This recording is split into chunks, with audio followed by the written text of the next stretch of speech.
like this limited. I think it makes sense. I bet you're also a fan of my venison chili. Everybody's here tonight. I had to read the last of the venison. I had to like dollars sour cream. After that it was okay. Last year's last year's version was a lot worse. So, Well, that's not the original one.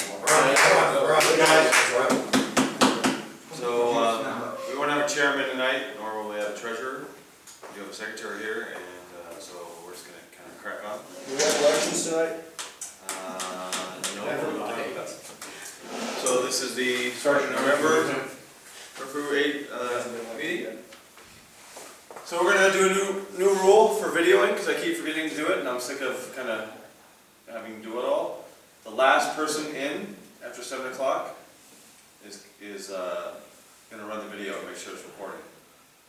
And so if Brighton walks in right now, he does it, whatever, and then Ryan Haggerty will come relieve Brian. It's the last one. Instead of doing the secondary signals rule, whatever.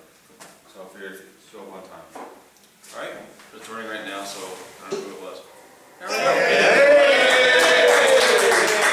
You're video guy. You're on the video. New rule is if you're the last guy in, you run the video for the meeting. Hey! We voted on it. Yep. And it was unanimous. Good to see you, Gore. Yeah, you too, Zapper. Is it running? Speaking of video, I need the video of me doing the ice bucket challenge up in. Yeah. Up I in only have Aspen. my version of it. I never got any But others. it's a good start. It is a good start. Moving on.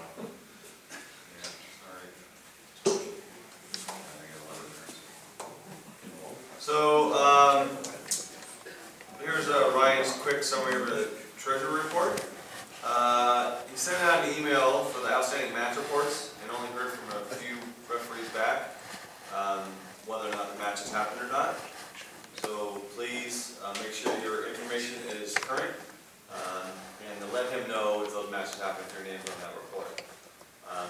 All payments were sent out last week. You should already have the checks. The contact list. Make sure your contact info is up to date on the spreadsheet and on the website, please. There's a lot of guys. He sent some checks out, some old addresses, and they got sent back. And he's not notified when you guys change your address. So if you change your address, let him know. And because he doesn't go check the availability every week. See, he got a new one. Jim Bramley. On the video. We're running the video. So the new rule is Jim, last one in, has to run the video for the meeting. Got a stool? Yeah. Can we get a ladder? Stand up, Brandon. Get a chair. It's called a digital video camera. Make sure we're putting the taped video to VCR. Bring the crank down. One of these. Is this a talkie? Is this one of those talkies I've heard about? No! Oh, Bramley's gonna be relieved soon anyway. You're off the hook, Bramley. Oh, someone else. Good, he's taller. Who is this person? Jamie. Good justice. They're freaking me out. That's a bad idea. Contact list, so invoicing. Invoicing will be going out shortly. Lappy will let him know when the season's over, which is in 2 weeks, and then he'll start invoicing on the clubs. I don't know if this is for the website. Please make sure it's accurate. Add matches that are added in there so I can invoice them. Who adds matches to the website? Who adds matches to the website? Club rep? Do we know? Stu, you do that? Right now it's me. Okay. There you go. And then match reporting. Again, you have a responsibility to referee the match, but it doesn't end at full time. We need you to go within 48 hours to do the match reports. And if you're doing the Rugby Colorado match, we need you to do 2 match reports. It's we're paying you to do it. You guys are pseudo-professional refs because you are receiving money for it. It just doesn't mean that you just show up for the match and you're done. Okay? Does anyone have any questions on how to do match reports or anything? Everyone's aware of it? I mean, Jamie, you're probably the only one the newest. Yes? Yeah, okay, I saw something, I was just cruising the site today, and I saw something about a login, not a login, but a referee identification number, something on the, under match reports. No, you saw the coaching report. Coaching reports. So there's a new coaching report function, which we have not officially rolled out to anybody. It's in beta testing. It's in testing. So we've taken your report, Word doc you created, that Yeah. where you took the boxes, Yeah. and we made it online.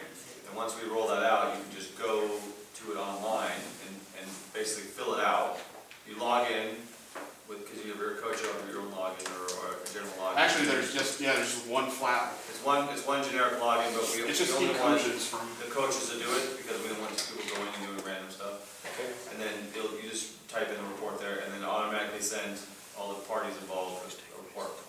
So it's just easier. Nice. And then it stores them all in a Google Doc, right?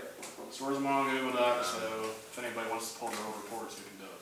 Yeah. Okay, So, let's talk about that later. when you have assistant referees that are assigned, please make sure you get their mileage. When you are the AR #1 for a national ref coming in, please help them fill out the match report or get the information for them. They won't get paid, but you won't get paid if they don't do it. So you may have to take the responsibility of kind of helping them along, showing Scott Green how to do it, or Val, whatever, just do it for, or however. But that's kind of like a responsibility. Just either, you can do it on an iPad or your phone, so it doesn't take that long, it's 5 minutes.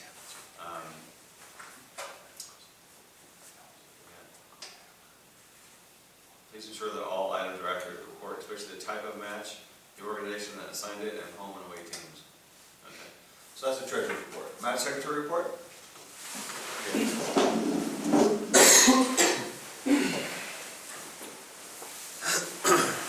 Don't really have a lot left. We're kind of at the end of the season. There's some teams that have gone uncovered recently because those teams are not fielding full sides. So essentially, would be refereeing scrimmages. Last weekend was our worst weekend of the year, or 2 weekends ago, we had to literally leave those teams without referees because we simply did not have enough availability. A lot of folks have not did not fill out their availability into November, which is leaving us hanging the last couple of weekends. We scrambled to put on the girls' semifinal, or the playoffs last weekend, as well as Grand Junction. We had to get 2 guys to go out for 2 days and do that. This weekend is our state finals for the girls' high school, both 7s and 15s. I need a couple more referees and I need some ARs for that event. We're actually going to have a number 4, which will be me. And we're going to, if we've got enough bodies, we're actually going to use a couple of substitution managers as well, just like we would for the big games in Glendale. We did it last weekend with just a number 4 and full ARs, and they were super happy with what we did. We're going to have, I'll go ahead and announce who's going to do the finals now. Cameron Pettit's going to do the 7s final. Good job, Kevin. And I think this person's our newest referee. You're doing the 15s final. Should we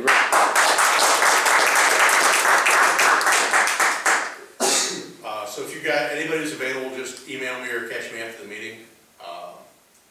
Other than that, we've had a really good season. Stu and I did a little count earlier, and we think we're right around 300 matches.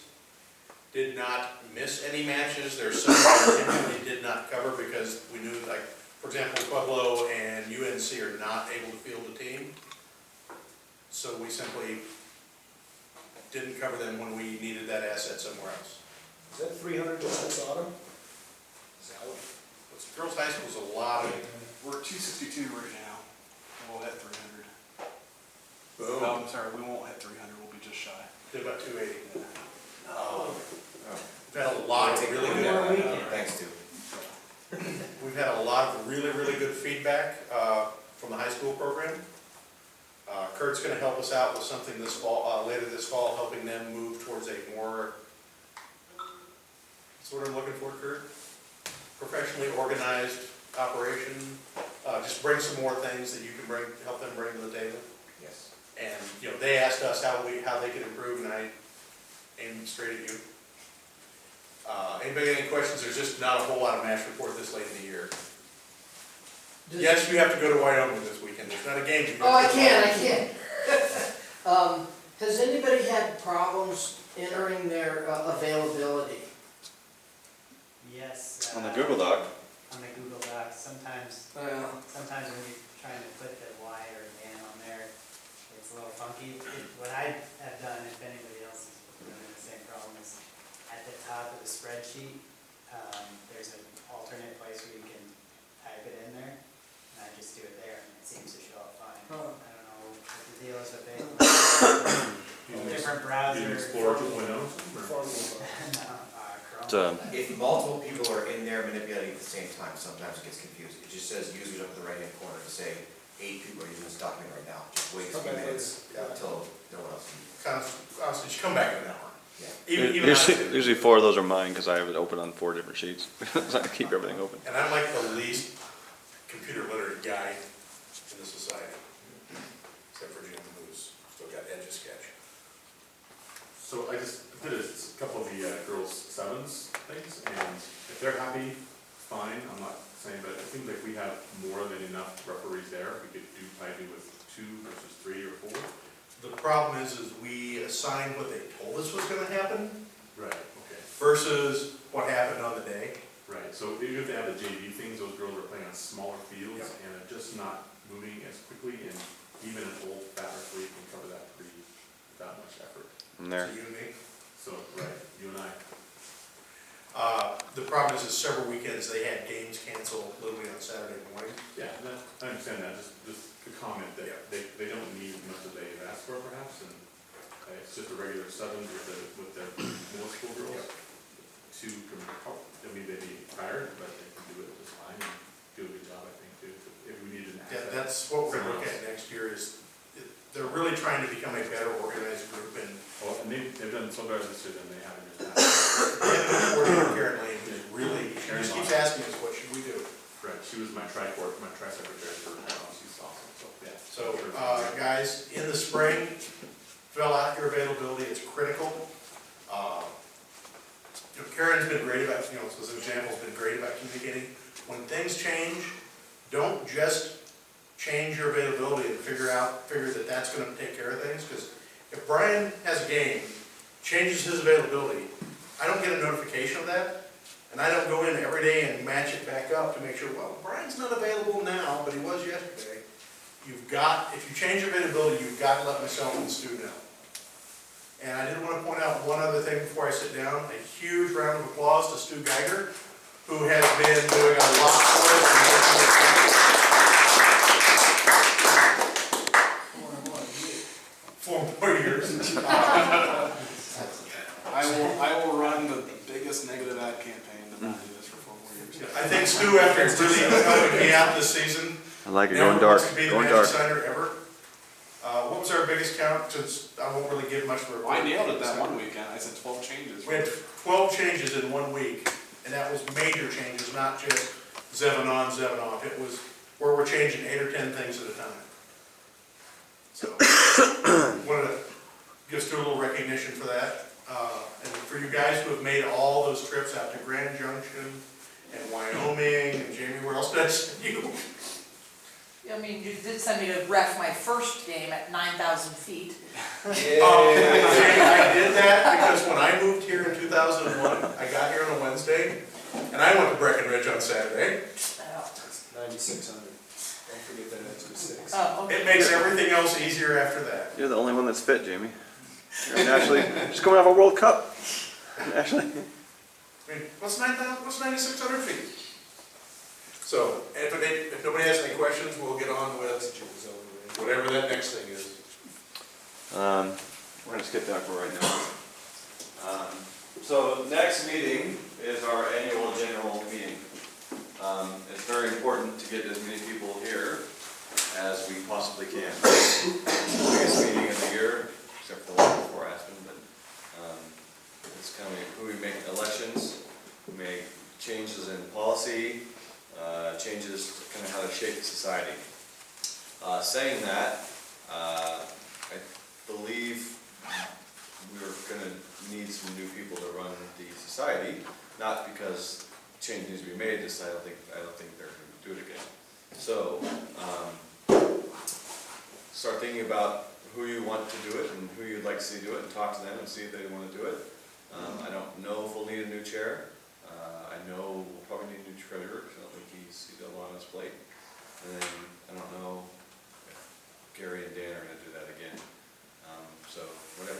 Also, start thinking about things that you guys wanna kind of change within the society, like, do we wanna include, votes by proxy, or do you have to be here, or just meetings on Tuesday, or how much we're gonna charge for, that kind of stuff, because it's basically your society, and it's, you shape it how you want, and that's the meeting we do it at. So if you don't come to the meeting, if you don't show up, you don't get a voice, really, for right now. Gary? Just to your point of changing how to vote, voting by proxy, I believe that would require a revision of the bylaws and vote of 75% of the entire membership. So,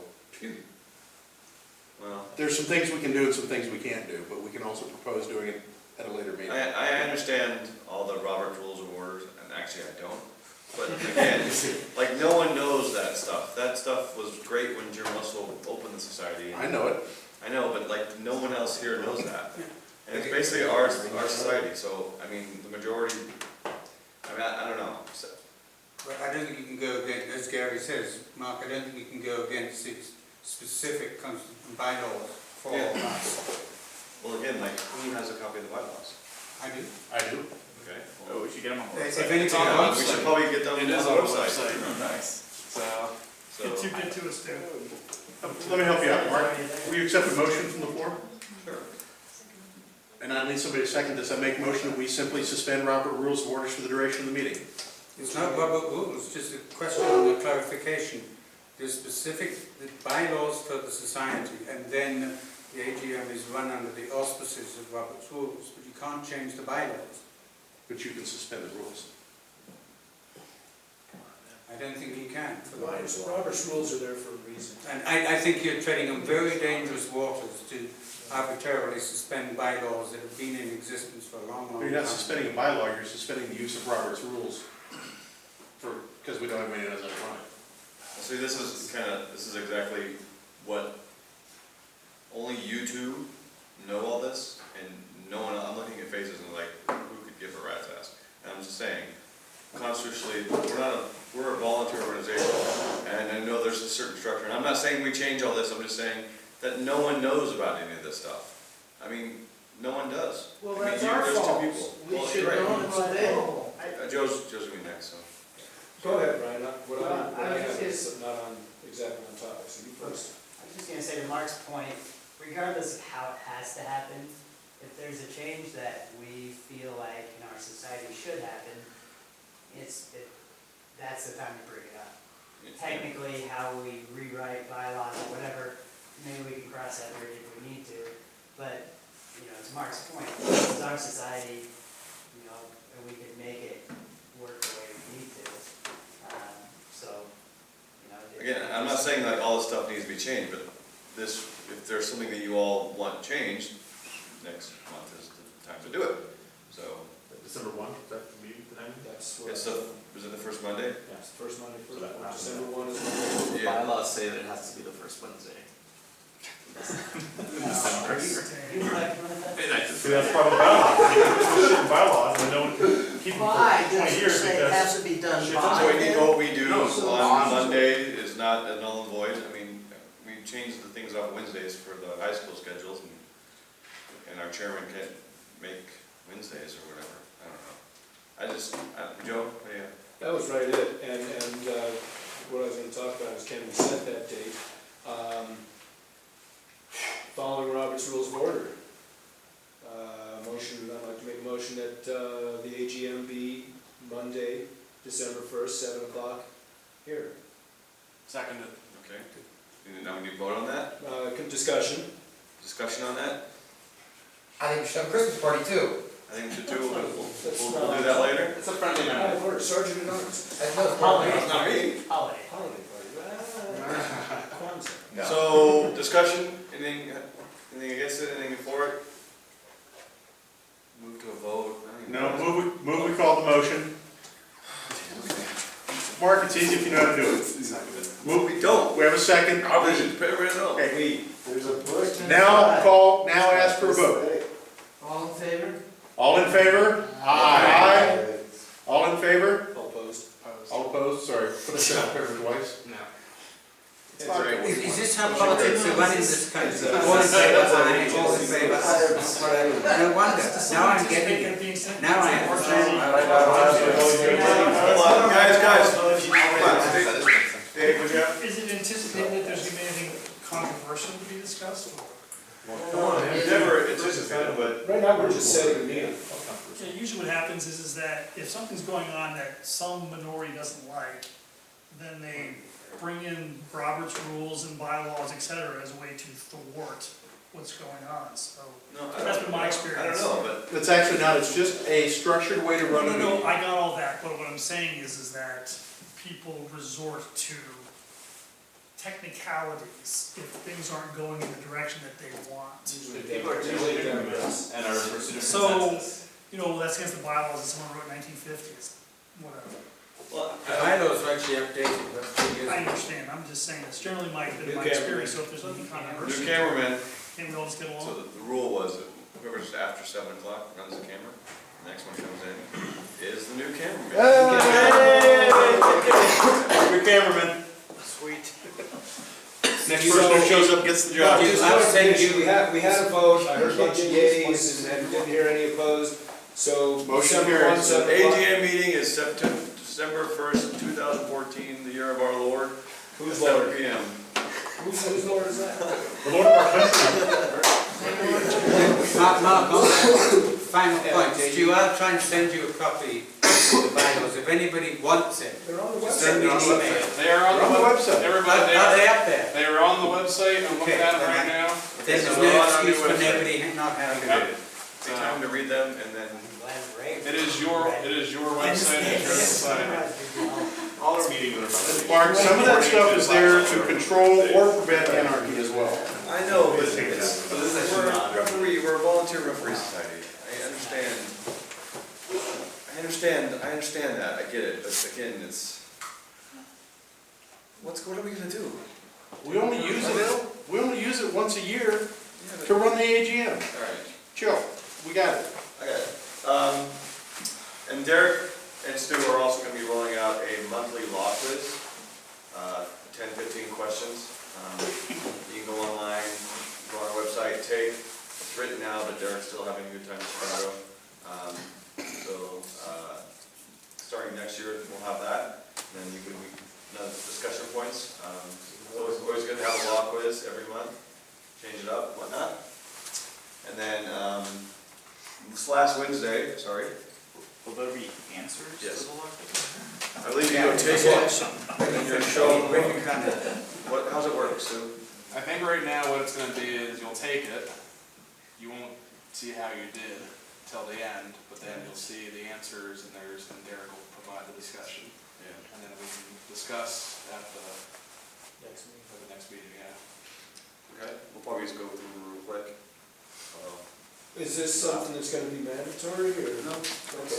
Again, it's like another measuring stick. Why did Jamie get the final? Why is she going to ask me, why is Zap doing premiership game? Well, Jamie showed up for fitness, Zap takes them, every week takes a law quiz. You know, it's just another measuring stick of participation in society, you know, how good you guys are. Another thing we can kind of tick the box saying, Joe is really working hard, he's doing this, this, and this, and he's doing all this, so let's reward him by giving him this. It's just another thing, and it's also to help you encourage. It's not mandatory, nothing we do is really mandatory. Okay. Except for the match reports, those are pretty mandatory. Showing up for the game. Well, that's not really mandatory either, but if you want to be another game, you probably should. So last Wednesday, before the All Blacks test, Craig Joubert had a kind of intimate meeting with Carfu, and he talked about what it takes to kind of get your mindset to a referee at an elite level. Kurt was there, and he's going to do a quick summary of kind of what the discussion points were. Oh, and real quick, big round of applause. At the halftime, they awarded, USA Rugby awarded Jamie the Crystal Eagle for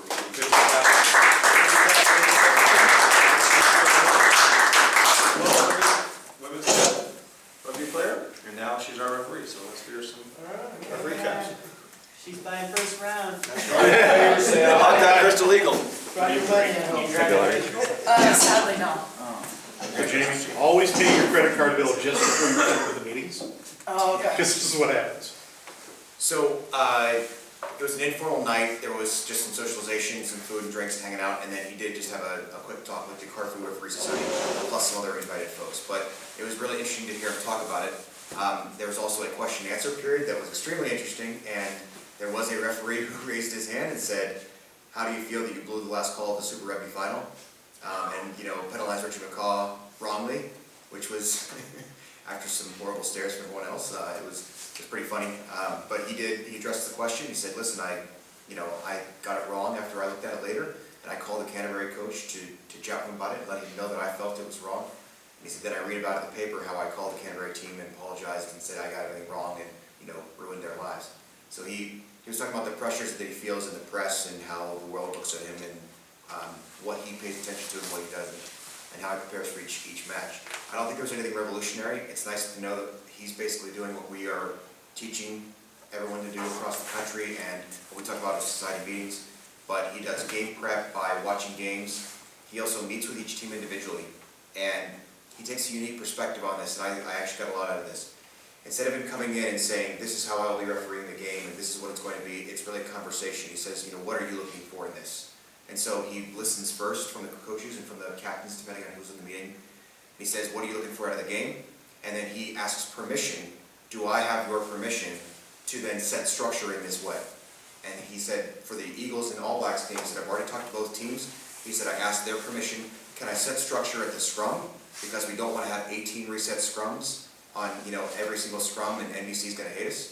And he said the other one was the breakdown. Do I have your permission to police this very closely, especially in the first part of the game, to set some structure to be able to play with it? And he said that both teams were very excited about that and certainly gave him that permission. And so it's an interesting way that he engages the teams and the coaches to sort of have that conversation with them and say, this is your game, I'm here to adjudicate it. After listening to what you're saying, this is kind of how I'm processing that, and I'm going to come back to you with this information. So, the girls' high school final this weekend, what are you looking for out of this, coach, captains, and how might I then, insert myself or not in the game to set some structure? So that was probably the most salient point that I got out of the whole night, was that conversation and how he has that. Now he, of course, at a different level, they have sit-down meetings with the entire coaching staff and captains, and it's 3 or 4 days before the match, and there's some luxury in there, but I think it's interesting to see, or to think how we could apply that to our weekly matches. He also talked about understanding what he was going into and what this has to be for American rugby to appreciate the product. So he said, I'm understanding that this cannot be a penalty fest on my part, no matter what potentially the Eagles or the All Blacks give him. They have to let open flow play happen. He has to be able to work within NBC's constraints to make sure that they get a good product. And so it was very nice to hear a referee. I think a lot of times we've had referees in the past that referee our national team that we felt sort of killed the product on the field and didn't give us what the American public might want. And I think he was very conscious that that's on his mind going into that match. And he's okay with that. He understands that that's going to be part of his decision making. Outside of that, some good questions about individual stuff. He did address that final issue. He said, Richie McCaw, most of the time, when he knows he's wrong, after he kind of puts his head up and sees you award a penalty to the other team, he just walks away because he knows he's wrong and he knows he shouldn't have done it. He said, when he's right, he tends to stop and question you and ask the question a little bit. And he said every time when you go back on video, almost all the time, you can see when he was actually wrong, he just walks away, but when he's right, he asks the question. He said that Super Rugby final, Richie McCaw just turned around and walked away. He said he thought he got it right on, he thought it was a spot-on call, no questions about it. And then go back to watch the video, and he said he probably would have called it a different way. So, very interesting. As well, I think he did a great job of working with all the folks. I think he gave epic amounts of time to our people of all folks, all levels. He spent a lot of time with Richard, which, probably jaded him a little bit, but it was nice to see a little South African love there. But he spent time with our ARs, with our number 4, 5, 6s, with our volunteers in the area, with our staff, and just gave ample amounts of time to ask questions or to interact with them, which was wonderful to be able to see. And he might be the nicest person on the entire planet. He's just very affable, he's very nice, he fits into any situation. So it's good to have that as an experience. And I think we're going to get more folks like him because, as he said, every single IRB referee wanted this assignment, and they all put their name in for it. And it was a It was a lobbying situation that everybody wanted this match. Fortunately, we got him, and I don't know if it was because he and Richard were boyhood friends or because the IRB actually assigned it, but we'll take him either way. Awesome. Any questions for Kurt? Any other interesting questions? Not really, there's just some smaller stuff and some lesser things, but, no, I mean, he talked a lot about Super Rugby and refereeing. They've now changed the rule to where Super Rugby referees can referee your own country. It used to be where you could not referee your own country's teams. And he said the first time that, trying to reconcile his mind, it's not being biased for your own team. So he's from where, Natal, where the Sharks are. So he's like, it's not about being biased for your team, it's actually about, are you going to overcorrect and way over penalize your own team, and how does that come out? And so he said that was a challenge for all the referees when that switched over. He talked about that mindset a little bit. Yeah, it was real interesting. Okay, what sort of constraints was he under from NBC? I think just, so Mark's going to recap the game a little bit, and I think you'll see it maybe wasn't it's not the most experienced rugby crew filming or necessarily, commentating, and they want to be able to keep the game rolling, keep it moving. They don't want a lot of stoppages or downtime, and so preventing, fitness injuries that, might languish on for a long time. So I think he was just conscious that we want to keep the game as open as possible, as much time with the ball in play. I know that's sort of a generic thing that we all want to do, but I think he had an extra eye to it, knowing there should be a spectacle on the field. And whether that means the All Blacks scoring a bunch of tries like they did, or, it ended up being a tight match, I think he understood, let's err on the side of a good spectacle, maybe over a very technically structured game that is exactly right in law. And that's what I took to mean from his comments. He at no point did he say, I'm going to suspend law at certain times for the benefit of the game, but I think he understood it.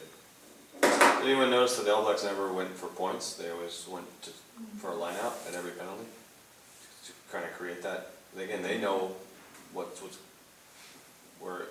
they want to wake the sleeping giant too. They want to get up a good show for USA Rugby as well. So yeah, they bought into what we were trying to accomplish and what would be good for USA as well.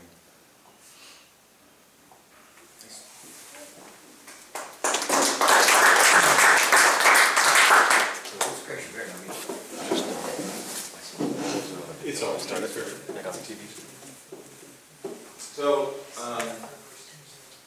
there were some hiccups with the broadcast. The 4-minute non-TMO call was less than ideal. Who was TMO? Huh? Who was It wasn't the TMO per se, is that way we have to do with our communications. And this is just kind of like an FYI, I don't know if you guys really care. We can't sit in the truck, in the production truck, with all the screens and go, give me that one, do that. So we don't have the comm gear to go through all the stadium, the people, the cement, and the truck to get the referee. I don't know why we can't sort it out, we can't sort it out. So we put a TMO in a press room and we give him a monitor. And what happened was, he has a monitor of one camera and it's just showing Craig, while the TMO, while the billboard and your TVs are all showing all the replays. So you're like, why can't the TMO make a decision on these replays? Well, he's just got one camera on Craig. So he's like, and he's like on the bat phone with the truck saying, there's no angles on my thing, there's no angles. And that's why Craig is like, if you're okay with this, let's just crack on and do it. Ideally, Chris asked us just to, yeah, let's go, come on, let's go, make a decision. So basically, when that happens, and this is as USA Rugby's governing body, we gotta get better at it. We haven't yet, we're getting worse at it. But that was not a match thing, that was a production thing. Who was it? It was Andrew Hosey, who did the Houston, Scotland match? No. Who used to play that? Italy? No, he hasn't done a U.S. national while. He was in Houston, well, whatever, he was in last summer. TMO. Yeah. Yeah. Yeah, and he couldn't see the jumbotrons where he was sitting. Like, he couldn't see it, like, they were like here, and he couldn't see it. So he sort of cocked his head out the window. I think said, yeah, go ahead. Part of the problem is that referee radios, they leave to the referees and they it's an afterthought. They don't think about the referee radios as it connects into the broadcast and everything else in the circle. Overseas they do, it's just part and parcel of what they're doing. for us, you know, little Tim in the office runs the radios, and then NBC does broadcast, and they don't think to link those things together. And so, and we keep getting stuck in this. Were the replays on the Jumbotron? Yeah, but he couldn't see, yeah. But That's been great. Gilbert could see it. Can't the, Gilbert could see him, and he wanted to award it, but, and that's where Andrew was like, no, I wanna get the clips, I wanna make sure, because Andrew really wants to, the problem with doing a TMO is if you cock it up, you'll never do another TMO. So all TMOs wanna make sure they're getting the decision right. And in the grand scheme of things, well, award the try, don't award the try, it's not the World Cup final, it's, you know, the All Blacks are probably gonna get more tries, so whatever. But everyone, that's the little garden, they wanna tend to it how they want to, and they're all territorial, because if Joel sees that he made the wrong decision, he might get pulled from a match that counts. So that's kind of the thought process behind it. It's, But what I was saying, if Gilbert could see the Jumbotron, he could have taken it out of the TMO's hands. he could have, and if you kind of listen to him, you don't get the TMO's feedback. I was listening to it.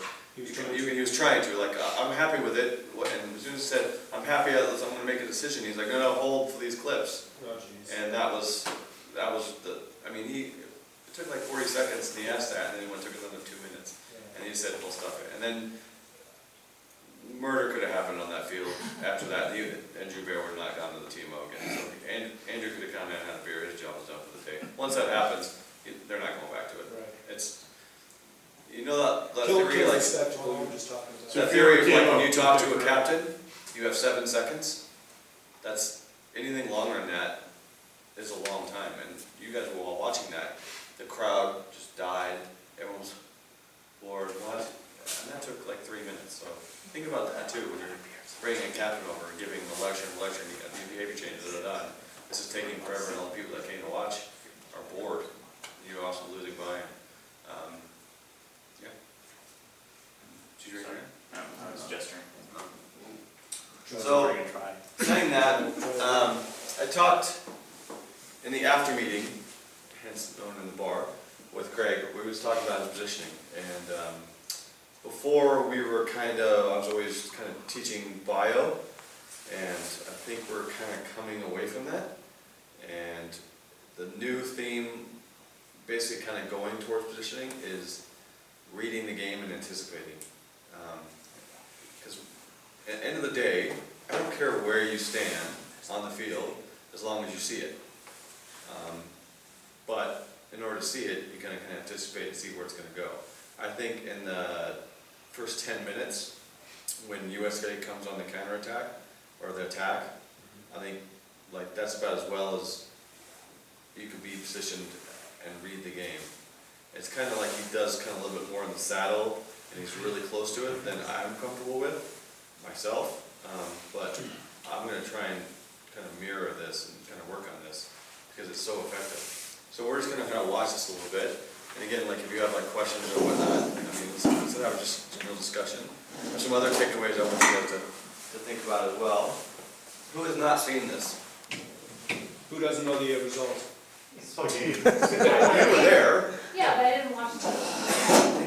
I was also at the very, very top, so. Well, this was kind of That suit you were wearing was, It's hard to see.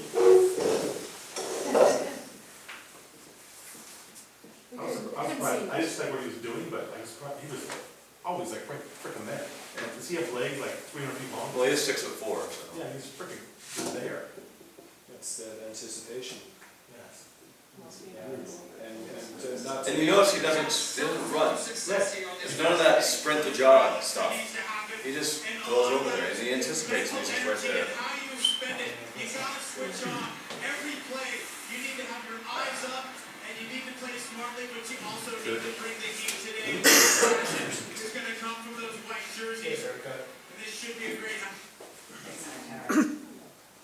Yeah, I'd love to hear the thoughts and feedback about the announcers. Is it too Americanized or is it just enough for? There's a bunch of stuff on Twitter that, So, Kurt, we're kind of the wrong people, I think, to ask that question too. But I think we can all reasonably think, what would my uncle want on TV, right? Or my brother's keeping the game. Now, granted, it wasn't me in the over 60s final, because I'd say it's Ken Ford. Sometimes we see Israel tackle up for his first high ball, and Petrie testing him on what's known as the box kick. 40-minute halves in the game, rugby 15s. You can Actually, 13 question, but personally, I thought it was well balanced. No, it's not what I'm used to hearing but I kept reminding myself this is for the American audience. In the past, I've heard USA games with some real. None of us would ever go that far. Some real jazz. Don't even way down. Mark, why do you think that was? Talk through that a little bit. Why he goes over there? That's interesting. I think it's kind of like, you get over there to kind of read it and go this way. He knows it's going to go that way. It's not going to go that way. Just get out of the So way. he's kind of always on that side to get out of the way and just go with it. You think it's because the All Blacks don't like that a lot? I think it's because it's so close to the touch line that that's at least intrusive place he can stand. I mean, even if it was in the way phase before that, he just backed up a little bit. You know? If you're taking the risk of getting pinned on the touchline, you don't get out of the way. Again, at malls, we always say, find the ball, work. And now granted, it's tough. He's has a lot of experience and you can see a lot of this stuff. Whereas maybe, we couldn't see it if we were that close. Players are all very still. He may not be able to see the ball, but he still knows where it is. Yeah, but I can see the ball from the stands the whole time in that ball, so I'm sure you could too. Who is out the whole field.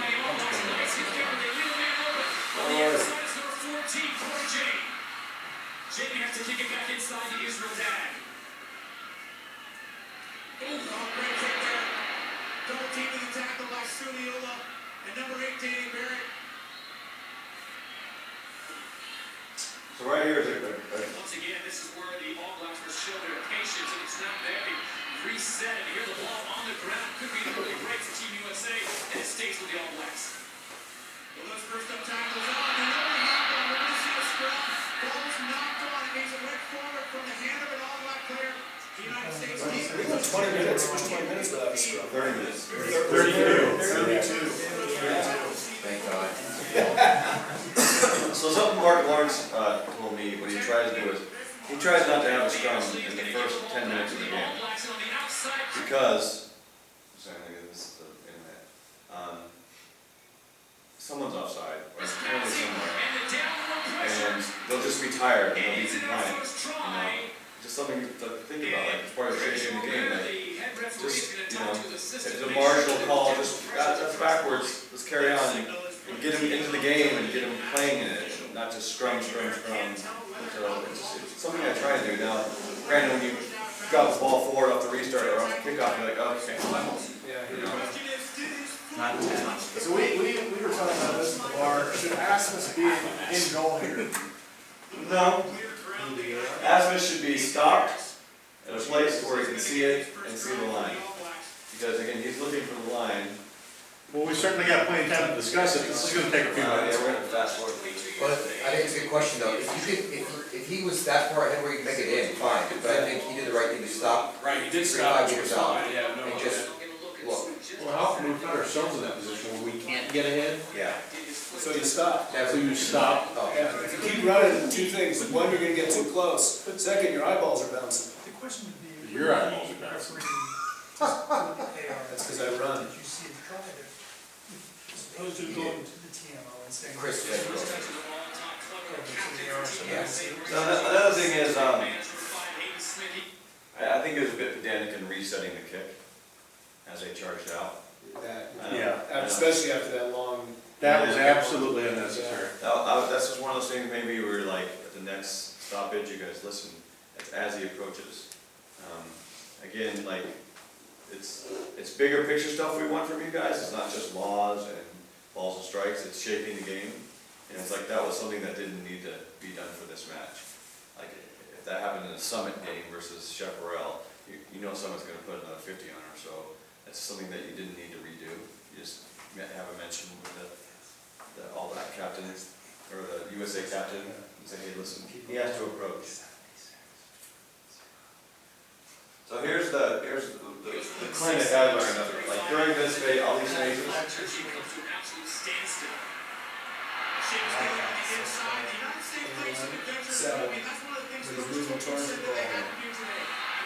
He's never really stationary.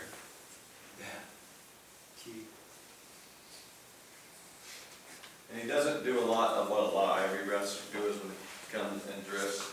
Like Paul really does that a lot. He goes in the D line and then goes, the horse is kind of, he's behind it a little bit. He knows the play's going that way, and he kind of comes into the saddle when the ball's emerging, and then goes with it. And then he gets the thing, finds the ball, sorts out the tackler if he needs to, and he just reads it where he's going to go. He's just going to read, you know. Where's the scrum? So the scrum half, how the guy get tackled? Is the scrum half going in like this, or is the scrum half going like that? There's lots of things.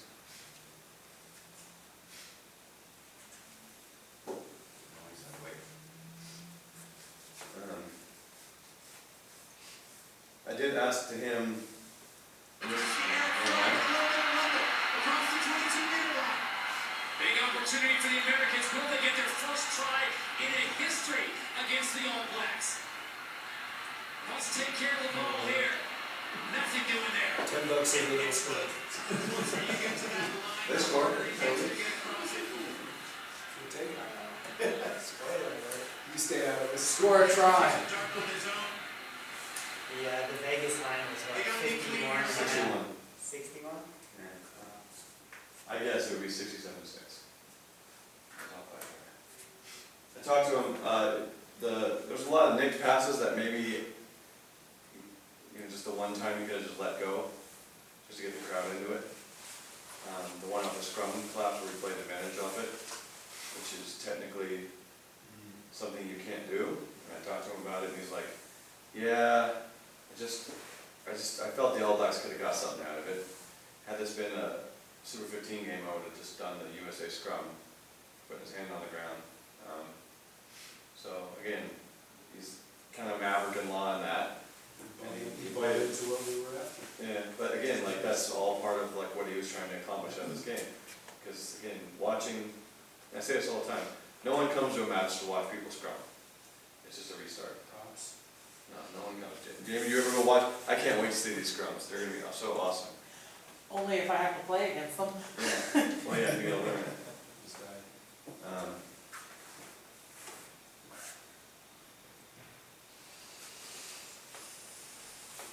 So I think from a PR standpoint, the biggest thing that killed this game from the national news was that the wire, high wire guy the next day walked the wire in Chicago. That's all the national news in Chicago was about the high wire walk. How is that still a thing? You need a blanket. I don't care. How is that still a thing? You're walking over a wire between two buildings. High fives. Like, really? Have we not progressed past this? There's the internet. Today's show did the story today. It's not like he got on the field against the All Blacks. Exactly. For the love of God, is that still a thing? Right. He did it over the train. So he freaking killed, so let's blame him for the High fives. family. Like, you're walking on a wire, come on. We have, there's extremes. I think It'd be one thing if like, you just grabbed a random stranger and made them do it. Yes. That would be If like, it's not- you're Jim, you're my guy, let's go do this. Fear factor, done. I'll watch that one, but Jimmy practices like, I I think they watch it just like, they want to watch it. He's not gonna fall. If they show it, if he does fall, they're not gonna show him splat, which is all which we're watching for anyway. No, it was shown live There's a with a net? 10-second delay. You look at the. No, he had no net, no harness. There were guy wires still supported. Throw rocks. There were no nets. There was somebody on the buttons. Yeah, there was a 10-second delay. Yeah. But, yeah, you see it's something like see, anything with a 10-second delay, no fun. Immediate no fun. It'll take him 10 seconds to fall that far. You're gonna miss all the fun. I wonder if you can pick up the little comment when he says to Mike here. It's after the penalty goal. He just takes like back chat. Because Mike Pinter's from Nyack, a little bit of a Brooklyn kid, a little bit of chatterbox, he was 9, and right after USA is kicking for a penalty goal, I went and listened to it today, and you can hear him go to Mike and say, "There's no more talking from you. Zero tolerance." And Mike's like, "Yep." And I wonder if that's a respect level, because I don't think if I went that to Mike, I probably wouldn't get that. He did, and that's how we want to get to. Like, no more talking, just cut it out instantly. you know, so again, that's that, we let them ask one question, then we let them ask another question, and then we're trying to reel in the rope when everyone's talking and it's falling apart. Just eliminate back chat and questions. And don't be kind of a jerk about it. It was kind of like, definitely like, I'm Crazy Bear in this level, why are you talking to me like this? I'm not used to it. So just no more. And he loves. They didn't have a back chat penalty, but everyone stopped talking. So, well, again, it may not play, it may not. But again, just kind of study his positioning and think about it. And when you're going and doing some of the games that are forfeits and there's only 10s, or whatever, it's just like something you can always practice. You have your goals, you all have your goals going into the match and whatnot. But again, if it's something like a B-side or whatever, something you want to do, just kind of work on some stuff and get to this next level stuff and kind of shaping the game type stuff. There was a lot of stuff that he could have called that he's did, a lot of offsides at restarts. So I was literally standing on the 15 people like 5 feet in front. But, you know, he read it, didn't really have a big effect. Either one team or another got the ball out of it, and then he carried on. And a lot of us would be like triggered like, oh, oops, scrum, you know. Inside the 5-meter mark, trying to push forward. USA trying to get their first try ever against the All Blacks. Again, streaming and all that stuff. So any thoughts? Who watched it and had some questions? Watched it, couldn't hear it very well. The commentators insist on talking over the referee when he's there.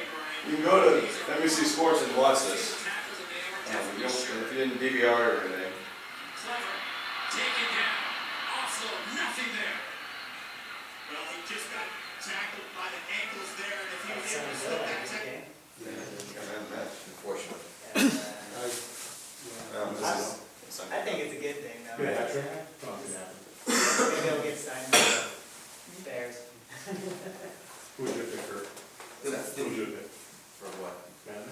So I actually have not seen the game. I was tearing down FanFest during this game. I didn't see 1 minute of it. You kidding me? Do you know the result? Yeah, you didn't miss much.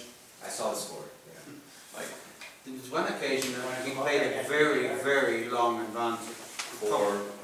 Yeah, I can't remember who it was for. New Zealand. It was for New Zealand, yeah. It was It very was long. probably the longest advantage I think I've ever seen. Several phases they've gone backwards, It was- they've gone forward, they've It gone was backwards. probably 6 or 7 It feet. was right before the US intercepted. Was it a scrum or penalty? Broadback. Was that the scrum? Very, very long. Did you notice it being a long advantage? Well, that's, you tend to lengthen your advantage inside the 22 to see if they can. And you know, again, you're reading the game. In fact, this one, he had a long advantage on Yeah. Patrick's. It wasn't this one. No, but I think I remember the one you're talking about. Yeah. It was for New Zealand, yeah. And did he comment on why it was so long? I didn't bring that up with him. Again, there's very few I things. think he was assuming they were just gonna score you. Yeah, like I'll get something out of it. Let's not go back. Again, no one wants to come see the penalties. It was unfortunate, but it that would make. No one knew what the penalty was for the scrum either. Or no, there was one white three slowed the ball down, he played a long advantage off it. And then we nicked the pass, and it wasn't clear that, The one he's talking the about. is commentators not- weren't clear on what the penalty was. Yeah. And he was texting me, what was that penalty for? I can tell you, the commentators messed up penalties on more than one occasion. this is a good I point. remember And I that think one. some people will be right here on TV sometimes and in games, and Jamie, this Sunday, Saturday, whatever it is, same thing. Secondary signals are so important, even at this level. He's so used to an international rugby crowd watching him and international rugby announcers that know the penalty before he calls it. He had some penalties, like it was like holding on, it was just this, and it's real quick, and that's all he did. And the commentator didn't understand, or you have to think about that. Now parents and kids are learning the law, and we have to be very big with our secondary signals and very looks like in the book. Instead of, you know, like, I'll pick on Derek's little, for the knock on, right? Like that doesn't work because nobody knows what that is. What's in the book is this, and there's show it. So I think that's something to think about when you're doing secondary signals is, did I show it when everybody knew what was going on, or in traffic when no one's watching you? You're running across the field like this? Yeah, Or you go, Or I call, right, and up and show it, and that's it. right here on somebody's coaching report, I've just written, the referee tended to rely on verbal communication. The so I think this secondary, is when he goes toss the mic. the secondary signals were intermittent, and they were always directed at one touch line. Should be automatic. And we discussed by turning around, particularly if you're doing the signal this way, turn around to the other side, you can see it there. I'm gonna not talk to you again. Okay, yeah, that's fine. Zero. Yeah, gotcha. Thanks. That was pretty, he goes, This is the thanks. second time he's talked to Benji down here inside their own half as we see the kick. You said that was the second time you talked to Benji? Well, whatever, I mean, that's, To what Mike was just saying on that signal, I've seen a lot of people's ball carrier not releasing, tackler not releasing, ball carrier not releasing, tackler not releasing. Looks an awful lot the same front or back. I didn't, you know, I don't want to belabor it, but if you could change it up, okay? Tackler not releasing, ball carrier you're holding on. You see the difference? That makes it fire. Zap. Jazz hands. Go ahead, Rich, go make that in there. We reviewed it. So I finally learned why he does this. It's for cricket. Yeah. I can You assume didn't know that. Oh, Nigel? It's a cricket thing. You know that, no wicket. I stopped. No wicket. Yeah, There's it's a like really famous no cricket referee. referee who does this for something in cricket, and that's where Nigel's title in refereeing is this cricket referee, who does all these crazy signals, but that was only one. What does he use it for? What does Nigel use that for? Unsuccessful try. Oh, I see, okay. that's four runs, by the way. Is it? Okay. Yeah. Yeah, do you In know? cricket, 4 runs. Weren't you there for the imaginary cricket in Aspen? Yeah, exactly. Best game of cricket ever. But you're playing on the ground. You know, one thing, Right. if you are going to do a secondary signal, and it is mainly for the coaches and TV and stuff, I mean, if you look at the NFL, they always face the same side. So, But that's the just cameras are But if you do, today, or last weekend, and then you came in Glendale, it's like all the people I really need to know are all there. So, yeah, then, well, that presented Just your overlap. Well, no, I think it's the fact, first of all, do you have a crowd of people around you? And if you do, and your signal's not above your head, no one will see you.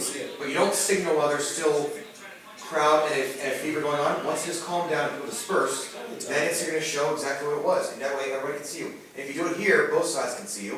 Or if it's going to be holding on or something like that, you're going to be turning so that both sides can see you and you're going to be showing them holding on.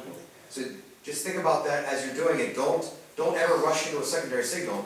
If you have to rush to a secondary signal, maybe don't do one. Like if you put a tap or whatever, fine, but don't rush into it. Show it very big and deliberate, and show it so everybody can see once. Yeah, once big whistle, holding on. There's your money. We sound the most awkward and the most unsure of what we just did when you have to say it 6 times. Holding on, three white. It was holding on, 3 white. It's like, you don't need it. Who are you trying to convince of that? 3 white. That's it, and then just move on. Any other questions, comments for the game?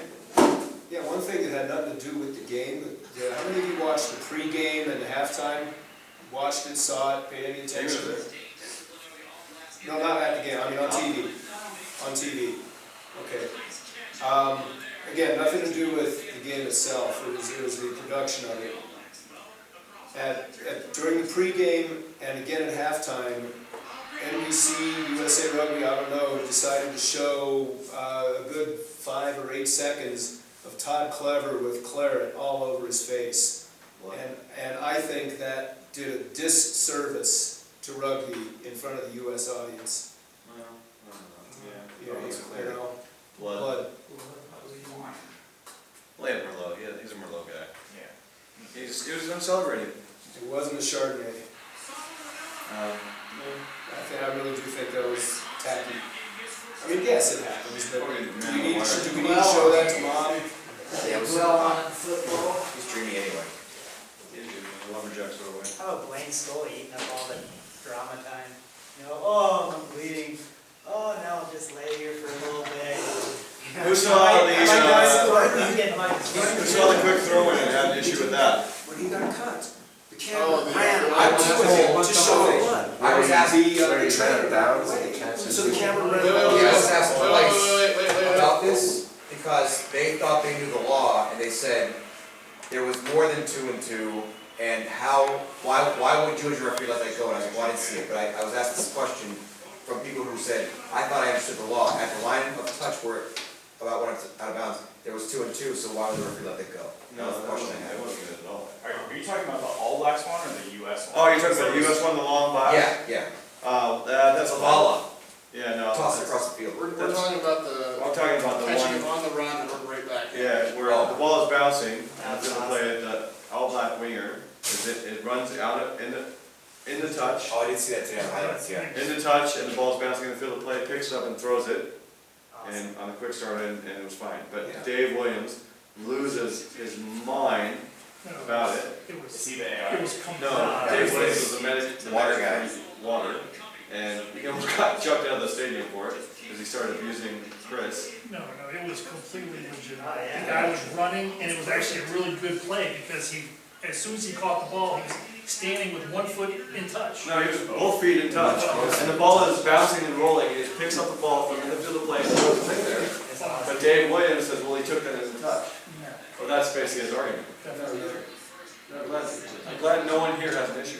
Because there's a lot of people at the bar that had issues with that. Showed me it's a good thing. He did, he put his flag up. I mean, put it up, but he left it up for, I thought, longer than.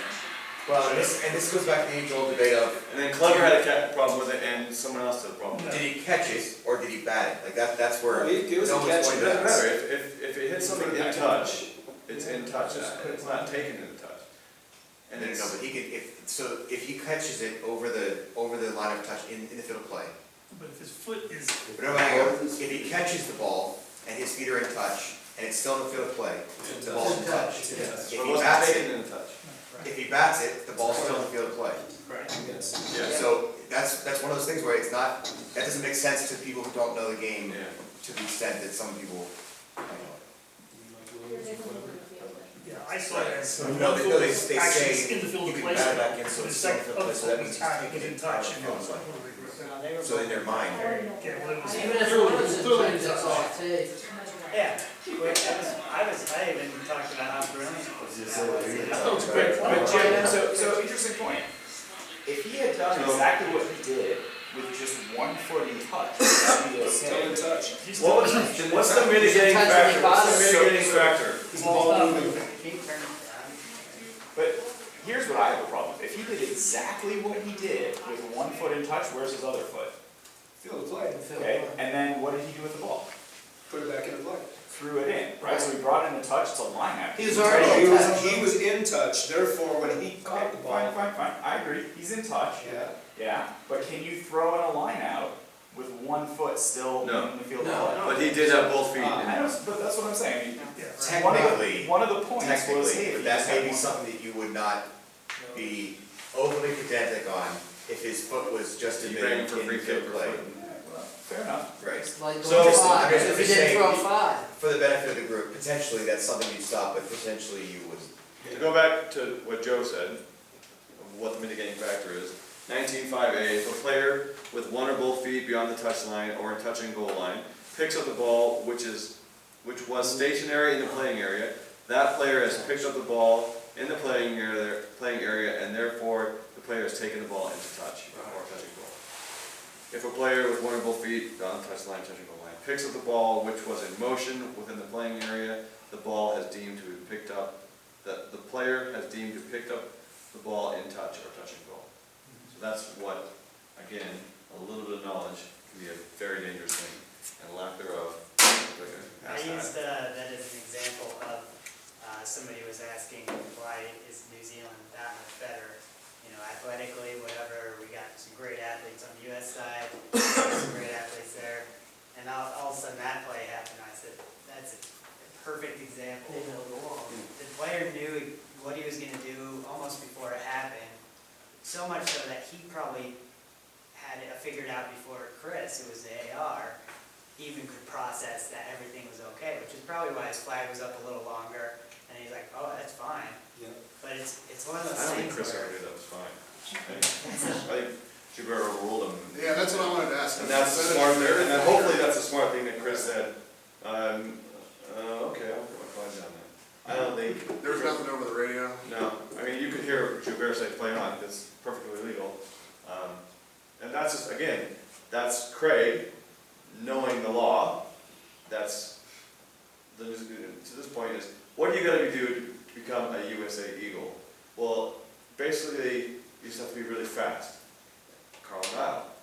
What do you have to do to become an All Black? Well, you have to be phenomenally good at rugby. You have to be really fast. You have to know your product. I mean, you know, so that's just a little level of what it takes to become an Eagle or a U.S. national ref, and an All Black or an IRB ref. You have to know law. What are we saying? We have know law, be fit, and then shape the game, do all that other stuff. That's the next stuff. That's the next level stuff that Richard talks about, right? So again, law knowledge is key, and to have that known, 60th minute in the match on a 70-point match, 48 points at that time, to have that 0-2 death on a cold day, just pull it out and go, that was fine in law. That's the standard. Know the law that well. You know, one area this came into play, like we talked about at the girls' playoffs last week, was, I asked some of the guys, what's the standard like? It's like, well, some of these girls are just happy to be here. Some of them are okay, some of them are good. So it's all over the place. But that was an opportunity, like we said, for us as referees to take our experience and help raise the game and help usher more sevens flow of play and help create more space and work as a team of three and all those things. And I thought, for what it's worth, we did a great job in accomplishing that, and we turned out to be some pretty outstanding games of rugby. So, think about that as well moving into this next week. You have a ton of experience. You'll be able to offer a lot of that as a referee to help raise that game up and making it something special. Do you guys want to do a PowerPoint presentation on the breakdown, or do you guys want to adjourn? You want to learn more, or you want to drink more?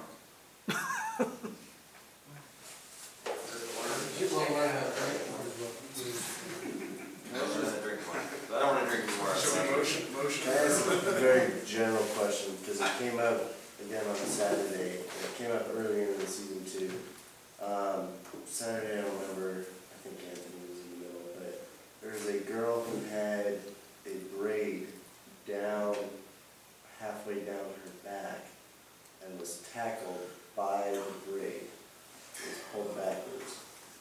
Is there any? Was it like I have her braid and I yanked her down by it, or I have her Part of the braid. did I come over here, finishing It move, or was, was it? she was running away from me, I got one hand on the jersey, one hand on the braid. Yeah, I had that Just to situation clarify, before. As to what, there's a myth that anything below the collar is fair play, girls or guys, and that comes from soccer, and it's not at all in rugby. And 100% any hair pull immediately is at least a penalty, if not going to be something else. It's danger play, it's So look to the this is where we need to get rid of this myth among, it was a soccer thing that was used because they pull the jerseys a little bit, and they said that the hair pull was an extra thing. They said, no, anything below the collar is fair play. That's not rugby, And that's they purely soccer. recently addressed it in football, saying that hair is part of the jersey in American football anyway. Okay, yeah, so this is not all rugby. Any hair pull, even above the collar, any hair pull is illegal of any kind, and you will likely start way more rouge than you would anything else and go back. But there really is this secondary signal I for saw it. it a few times, I mean, literally, another girl was running, and there was a little reach, and then a tug on the hair, and then I was like, I probably shouldn't do that, but it definitely enough to just get a little bit of a slow down. Think of this, I Chris, saw that there maybe are 2 no or 3 times accidents. this last week. When it comes to that, there are no accidents. That was, And that's why I asked. Ooh, there's a nice I handle. did, I saw it Yeah. 2 or 3 times this weekend as well. Jesus. It was never that, There you go. it was never that full-on first example Mark was saying, but it definitely sparked a conversation for us, was like, you know, there's been a lot of hair pulling here, You know, how should we address it? if you see that pregame, maybe you can avoid it all pregame by, when you're doing your equipment check. Miss, you need to tuck that in your shirt. No, they don't need to tuck their hair in their shirt. It would help We're avoid not, we are not the fashion police. If the hair is pulled, the hair is pulled regardless if it is my height, my length, or if it is down to the butt. The hair is off limits no matter what. Hair is curved. There's no, we don't, it's not something we should even mention. It's Yeah, the guy is a great example. That guy down to his butt, dreadlocks, and he kept it in the back, but if you would have pulled on it, that is illegal, like anything else. That you can't start, you cannot ask somebody to tuck their hair in their shirt. So That goes probably in the Can't believe it. I just have a question, it came up in the game, and it was a dangerous tackle question. And so, the ball was stolen, I was in kind of a bad position, because I was on the side, but it was a chest-to-chest hit. So it wasn't a drop shoulder, guy's hands were here, but not extended out. It was a pretty good hit, it was a really good hit, it looked really bad from the opposition, they go like, oh my God, that's a dangerous tackle. But I'm looking at this thing going, chest to chest, don't lower your shoulder, arms are here. You have an opinion on that? Yes. Well, it's kind of hard, The Lefa tackle is what we call it here in Colorado. Although that's the hit with the shoulder out of It's the the same thing. Hang on, if you hit first with your shoulder and then the arms come second, that is a very different thing than rapid with your arms. And that's what whether it's with your chest or your shoulder. If you hit first with your chest or with your shoulder, and then you wrap with your arms, attempting to show that you're wrapping with your arms after you've done the damage. That's a spear Okay. No, it's a shoulder check. So, And a lot of us have refereed the folks who are responsible for the naming of the tackle, but they do it with their shoulder more than their chest, but the same thing, chest and then arms, or shoulder and then arms is not shoulder. You'll even see them like with their arm out like this, so like, basically, they're sitting and it's their arms out same like as that. your cock and Yes. So here's the other side of that too. You see a lot of this going on. I call it up because I think it's bullshit. Is guys will have the ball in their hands and then they'll come up and instead of defending, they'll just sit there. Come in like that, yeah. Oh, yeah. So, but then they'll turn around and say, well, that guy was doing it. I said, no, it Don't worked. worry about what he does, I'll worry Yeah. about what he does. You worry about what you do. Exactly. So, I mean, I Well, see like along that. the same lines that he had, and we were discussing this, is the ball carriers go along and fending off another person right into his face, even though it's straight arm, okay. It's fine. Straight arm. That's why But it you know, gets that's straight. there's a Defend straight arm against thing, straight. there's a karate thing where they, with their palm, and it's, I You think can that's- carry that straight arm out there, you can't throw it. Right. You simply cannot deliver straight. I guess. Once you've made contact, you can push up. I guess what I'm saying is that you've seen a lot of the MMA stuff out You there. can defend, but you can't strike. When you see it, Yeah. it's bad as bad. God bless like pornography, you know? Last 2 months teaching my girls in the face correct.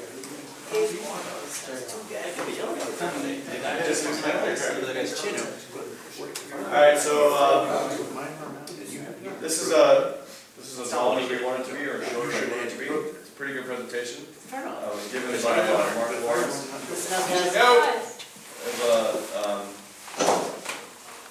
It kind of just gives some clips of how to like think about and let the tackler, like let the contest happen. There's a lot of, like, and this isn't my verbiage, some of it is South Afrikaans and Mark's theory, but we're gonna run through it real quick. I don't know what a lot of this means. That's easy, sets fair standards, maintain boundaries. ID, who is at risk in the contest, like who's isolated, is the ball carrier isolated, is the tackler assist at risk because he's isolated and he's got clear approaching. Are they on the attack, are they going forward, or are they losing ground on the defense? These are all things to think about, like, as you make a decision. And it seems to be that defenders in the tackles can't do any right. About 90 to 80% of the penalties in a tackle situation are against defenders and not attackers. Just again, something to think about. Again, seeing the contest versus the clean out. 60% of the tries are scored from a turnover, so again, if you allow that contest that's legal, you mostly get a try out of it. Like the team's tactic? Is it a player tactic to slow down the ball because they're not very good, maybe like the Eagles, or is it a team's tactic like New Zealand to get quick ball and get it out of there? Like what do the teams want to accomplish out of it? So again, the tackler's role is the number one priority at the breakdown. Roll to the sides, and in Big Five we talked about the tackler rolling into the path of the arriving players. We don't like that either. Just get him out from the side and stay out of that channel. Get rid of the tackler. Right? Tackle assist must release and then go for the ball. We want quick ball either way. We either want him to release and get the ball out, or him to release and get the ball from the player to help out quickly. So again, this is the tackler. This is the tackler rolling away.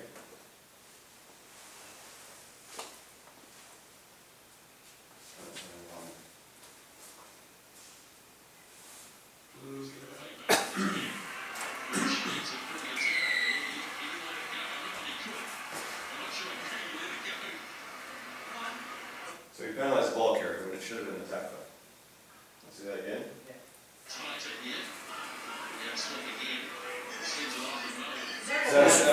It's not good enough. Yes, he does release and roll away, but that's not good enough.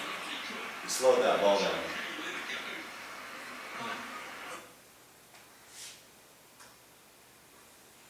Tackle assist, you've also seen this, I'm sure.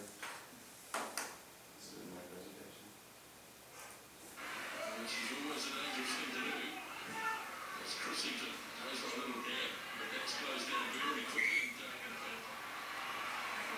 He had hands on the ball all the way to the ground and they cleared. So tough, because it looks so wrong. What players have a particularly tough time understanding that one when they're on the ball. Yeah, we have ball, and yep.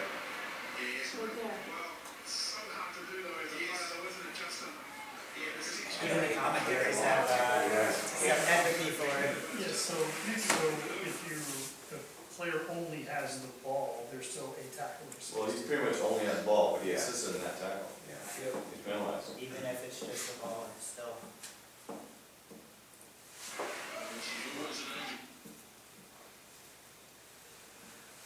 So, things to think about the defenders. Are they in a position of strength? Are they over the tackler? Or are they just kind of flopping out like this and are reaching for it? Are they dominant over that ball? Should they get that ball if the ball carrier releases it? You know? Balance the contest of surviving versus cleaned out. Like, did they come and hit him and he still stood strong and remained strong over the ball? Or did he just get completely cleaned out and was trying to take the ball with him? So that's something I think about, something I really took away from this again. Is just, if he survived the clean out, I'm going to reward him. But if he just gets blown off, like maybe a 9-wood, and he's, oh, holding on, sir! You have to survive the clean out. You have to be strong on the ball. And then I'll reward you for the contest. So again, there's nothing, just be quiet and let the contest unfold. You know, don't try and manage something. Get the tackler away, but then just give it a second.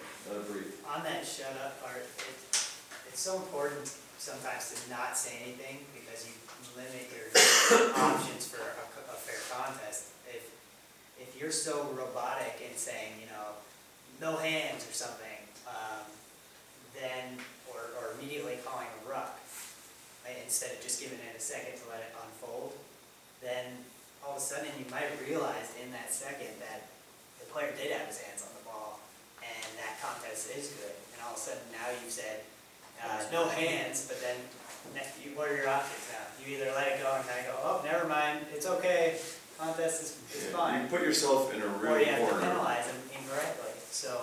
when you speak too much. Right. Because now, even though you may have been right or wrong, you did speak, and now if they do something, you need to penalize them or you're going to lose credibility. So how about just not speak and let it unfold? You can still just go back to a penalty.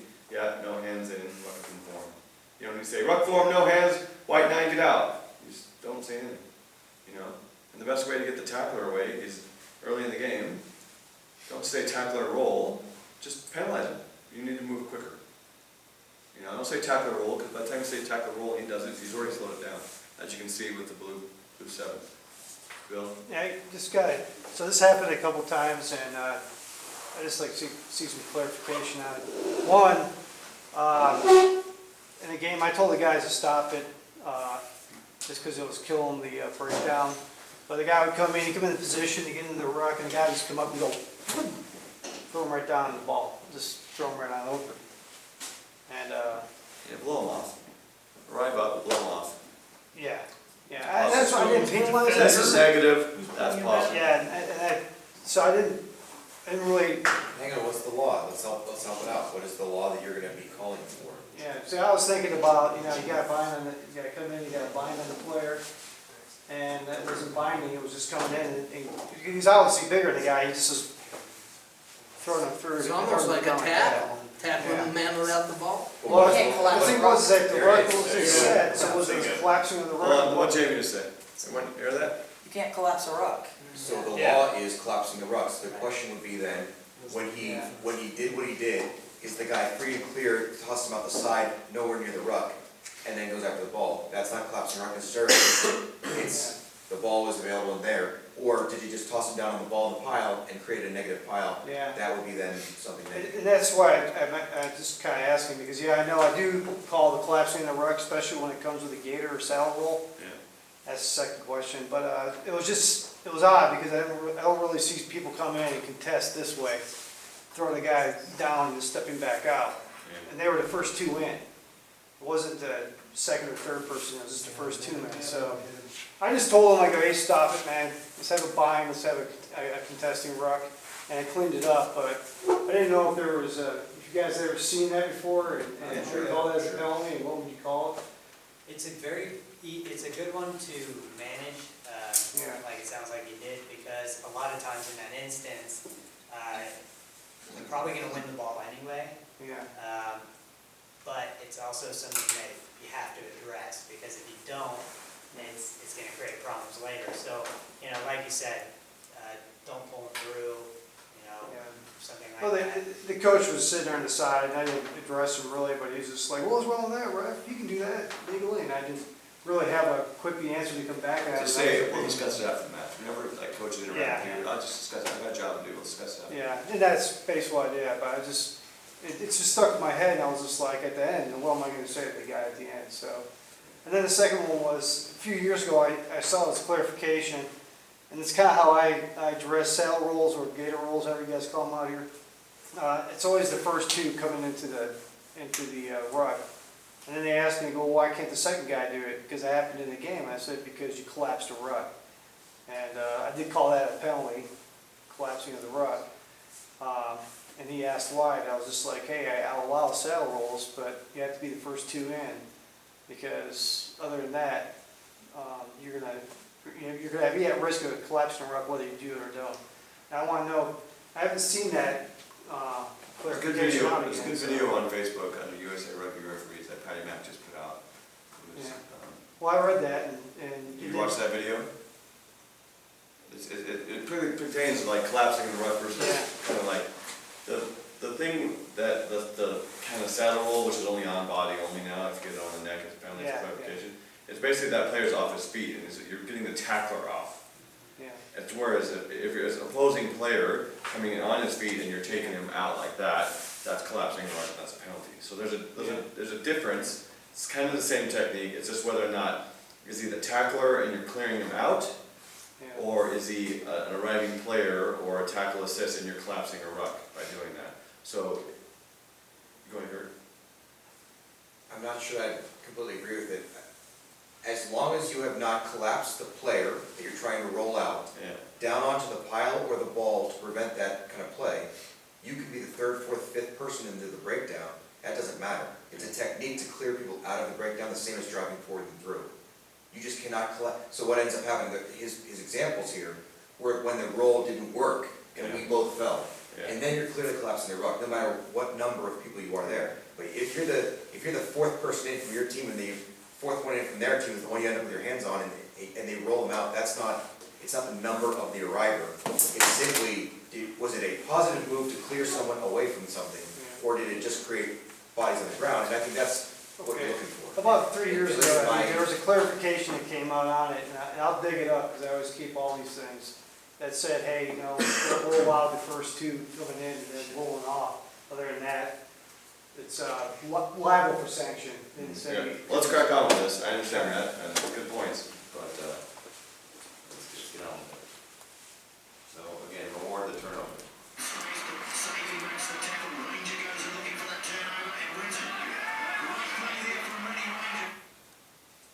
See that again?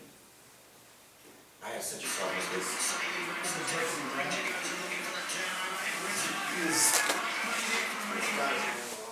This is where we get so screwed by international rugby being on TV. Yeah. Because they let that go every single week, but we're gonna get an error from a PR if you let that go in US rugby.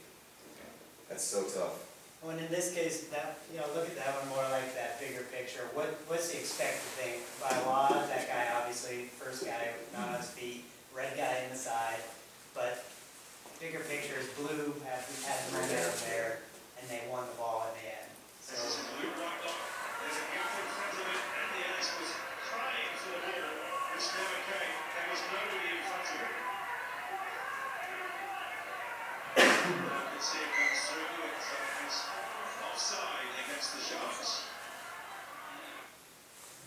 See that again, it was eight did well to make the tackle, get the speed, get the ball.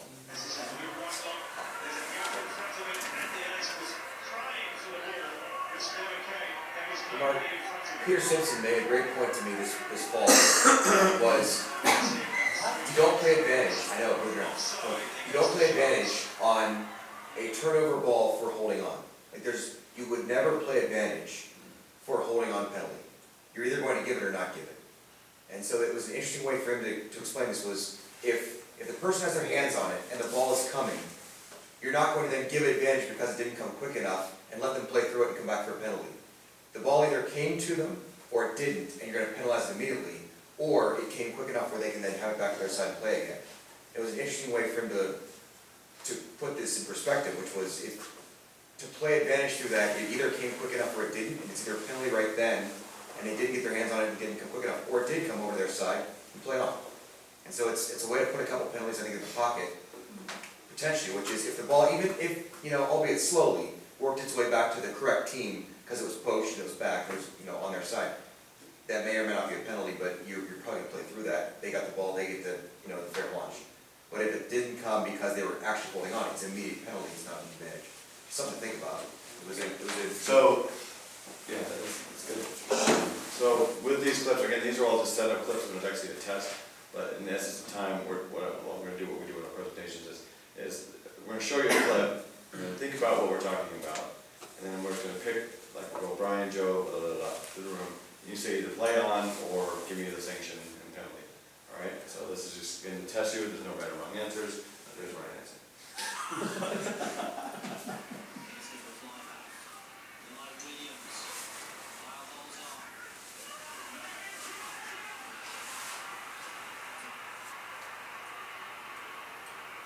So Brian. Oh, man. Okay. 7 was there on his feet, survived the clean out, wore the Wyvern pen and kick for holding on. All right, so Joe, this is you.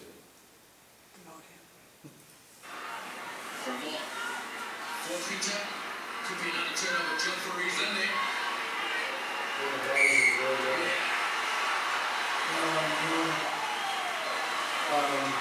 Yeah, green because they're wearing pink.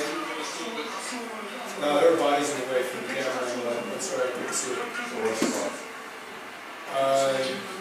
You don't know, it's play on. Yeah, I couldn't see it. That's more I was.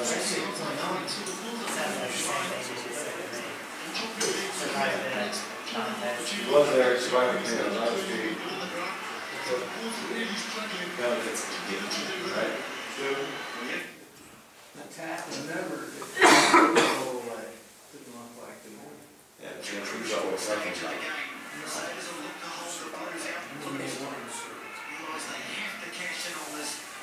Penalized red, tackle or assist, not release. Okay. A lot of easy one.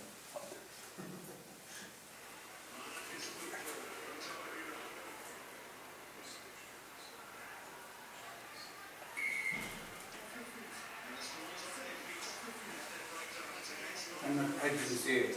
Okay? The two PRs can say shit. It's,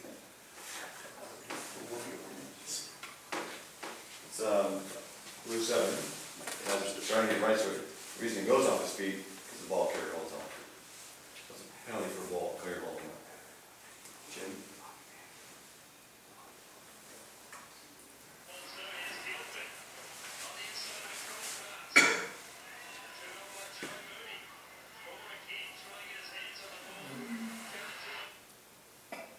Play on, hands were in, it came out, blue took it in. Illegal entry by 2 blue. Okay, Steve?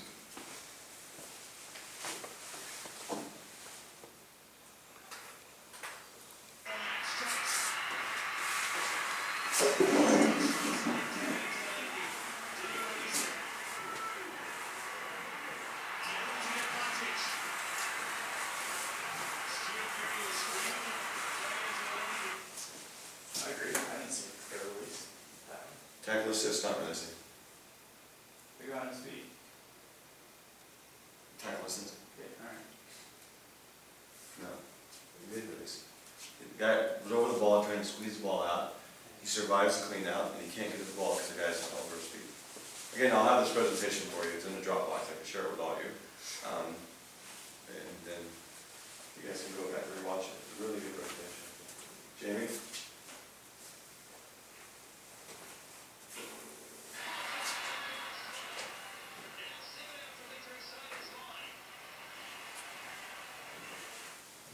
Can't see for crap back here. Well, come closer, everyone. We got side entry. Side on over there. Didn't catch the number, but I saw it. Play it again, Jamie, because she's a little blind. Oops. No, what? Good,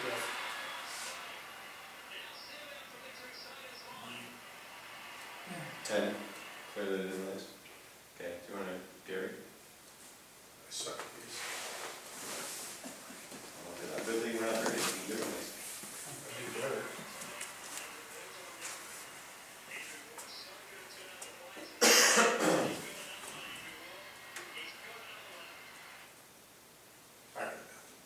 Okay, you guys, I gotta send this out. Yeah. Number 2, blue, no release. Enough for a yellow card for 1 point. Bill? Get up there close, you can't see anything from here.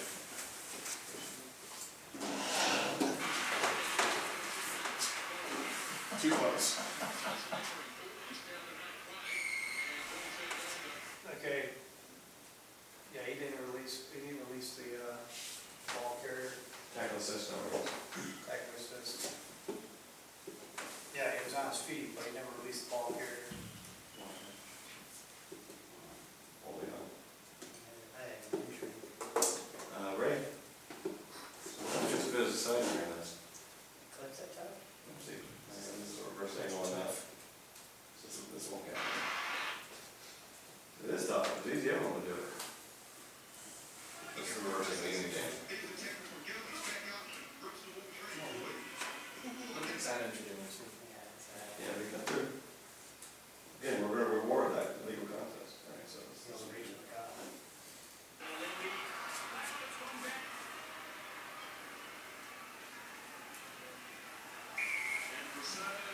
It should be a blue ball. Should have been blue line. Yeah. Is it? What's it called? No, penalty 2 blue. Oh, that's right. Sorry. Scrum Lindsay? Loser risk, reward the contest the number of white players that are on their feet. All in all, the middle line, white should come away with that ball. But since white held on, there you go. Dave? I mean, blue held up. Yeah, blue held on, white can come up with it, sorry. Yeah, the tack workers. You penalty, He was fine. you penalty on the team. Looks it again into center field. And there's going to be a penalty advantage here. He's going to wait and see whether anything comes from it. Play on. One thing that's interesting is that, Ball carrier holding on, strong position, it, survive the clean out, or the contest. it shows how much, as referees, we become so trained to try to focus on continuity so much more than content. offense, you know. 90% of the penalties go defense. Right, so these are some really good examples of, you know, these are some of the top international referees getting it wrong because of that Yeah. heavy focus on attacking side. Again, like this is kind of, again, we have to get the tackler away, but then we want to reward the contest and then make it legal. That's the continuity and context of this game. Chris? Oops, next one. So these are, again, this is kind of moving into clean out attackers. So now we're going away from awarding the contest. And we're starting to think about side entry. Did they come from depth? Do they come from shallowness? Are they going forward? Are they going backwards? Is it positive, negative, neutral tackle? That's kind of just being Mike does. You know, are they coming from deep and it looks like side entry? Or are they just coming quickly around and remove the threat? Also think about the hit and spin, where they hit a guy and they just kind of bounce off him and it looks like they go through side entry. So this is really just kind of talking about side entry now. So we say tackle is just not really, it's not getting the idea. That gives it to Ethan. On the other hand, the Brumbies when they lead at half-time, they go to Positive attacking tackle, they're gaining ground, they're coming from depth. Looks like blue came in from shore from the side. Blue came in the side, Yeah. light blue. I think it was tackle assist. Contest was weak, blue came from depth. That's what we were talking about that. Play on. So because it was a positive tackle, they're coming from depth. It looks like they're coming from the side, but no, because they're coming from such depth, you play on. I think he's still came up from the side. I probably wouldn't call that, because what's the point of, There weren't too many white. it wouldn't mean any difference if he. Weak contest, Right. coming from depth, those are the factors you go play on. But it still was from the side. Wasn't it? Go back. I think Just keep going. Let's, again, big picture thing, weak contest from deck. No, I agree, don't call it, but I think it's still. Kurt? becomes a materiality. Exactly. Well, that's what we're called. Those are two old phrase. I'm pretty sure the other national bag on. So, here's what I'd say. I'd say play on because the right result, but likely if this was early on in a game, it'd be side entry but black. Yeah. Diminishing contest. Shallow tackle, Yeah. didn't come from depth. It comes and it removes the threat illegally to the other side. I'd say late in a game, play on, early in a game, side entry. Well, you remove the threat from the side, so it's penalty. First minute, second minute, 80th minute. Though it's kind of funny, most people think of the whole side entry thing as a defensive. Yeah, I know. Rarely do you call. Attacking team. Again, this is, about the contest of the breakdown. So Karen?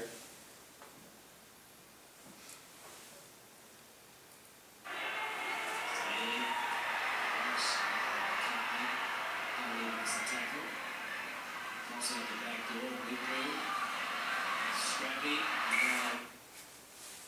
I mean, the ball came out ugly, but I think those down, I think they came in straight. I mean, Yeah. it was a straight That was the illusion of the hit and spin. It came from depth, they hit him, it looks like they went the side, just because the way they hit him, their angle came in through the gate. So it's playing out. Spin. As a group, we're 1 for 10 or No, yeah, you're down. I like this pressure environment. 2 for 10. I didn't see, I couldn't see because I started late, never saw the. Replay. Do we have a bonus one? Yeah, replay.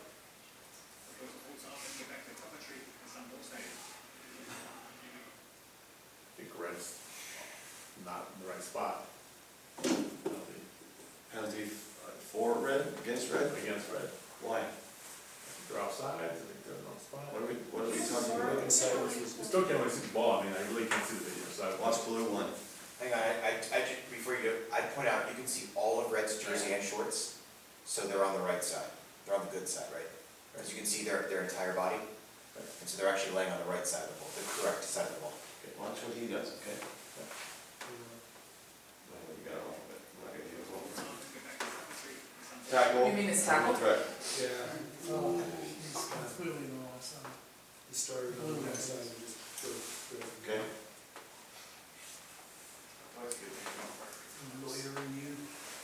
saying this isn't done. Joe, back to you. Clear side entry now. Clearly.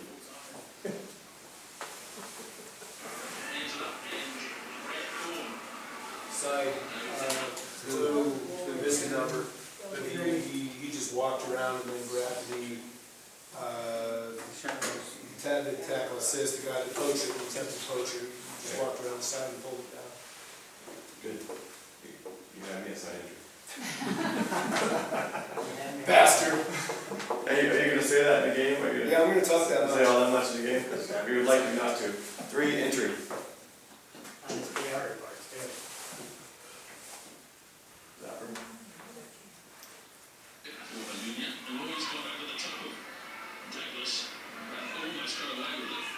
Side entry Okay, good. Again, negative tackle, going back behind him, not gaining the ground. He's gonna come in shallow. Side entry. One thing we flips are helpful for is they get that bigger picture that you don't always get as a referee. A lot of these ones especially, a bigger picture type of stuff, so all the more reason not to get too close. Yeah, they're showing from this angle.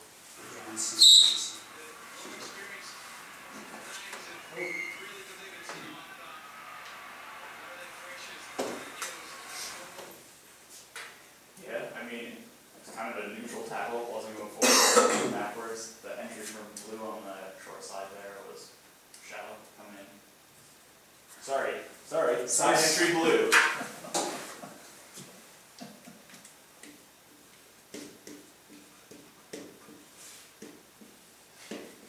Well, fuck, you know, we're here trying to have a discussion. I know, but again, that's fine, but just penalty side entry, then we'll discuss it.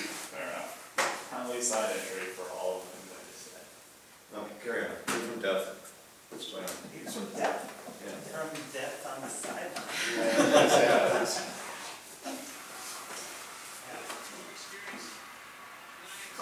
Yeah, come on.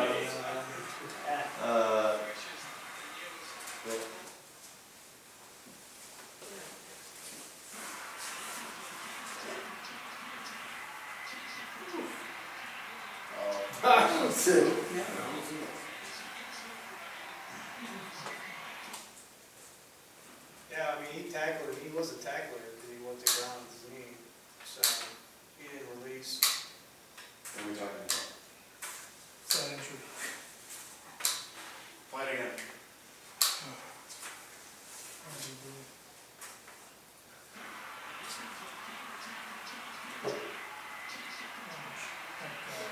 Oh, Yeah, number 7. yeah, number 7, side entry.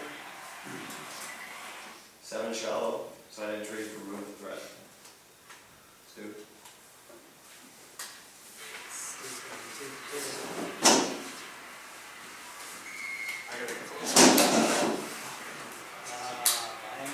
You're buying time. Excuse me, guys, could you do that again, please? One more time. We're going to John Bertrand.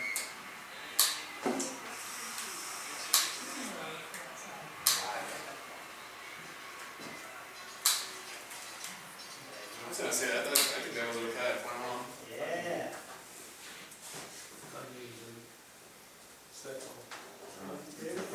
Illusion because he cleans up looking like There you side go, entry. 2 for 2. You watched it 3 times. So Oh, yeah. Okay, so now we're gonna talk about sealing up. Again, no more side entry, no more tackle assist. Are the attackers in a position of strength? Is a tackle behind or from behind the game line? Is there a contest there? Is there a legal contest there for the threat? Mike?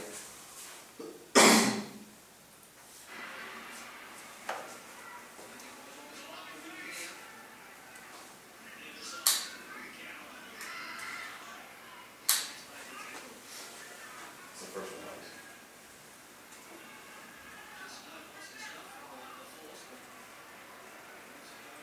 I would have penalised Red there for sealing the ball off. The third one, So right down. on the first one. On the very, very first one. Yeah. Blue was sealing off in the first one, the second one it was red.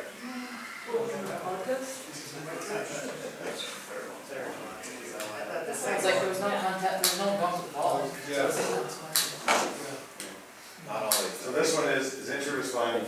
speed, but he reloaded, he got off, there wasn't a contest, so play on.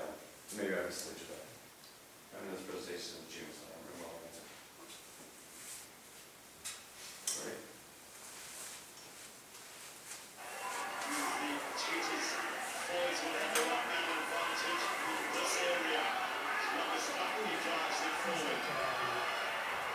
No, so blue was there, blue was going for it, right out of the way.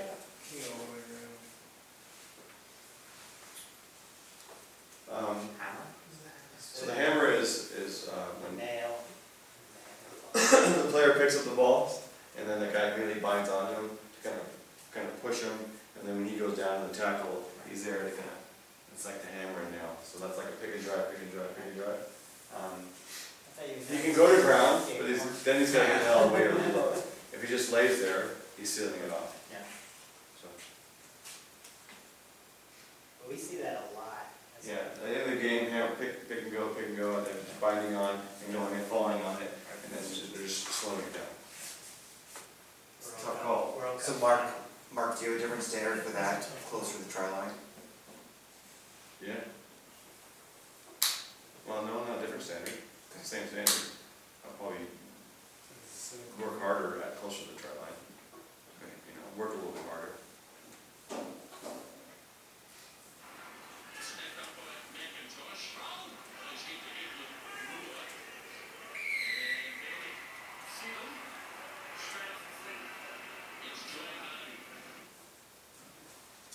Was it Jim?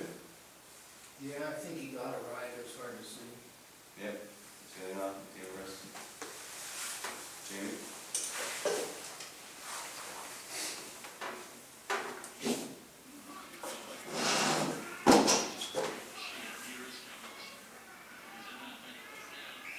Straight over, straight over. Good enough. Dave?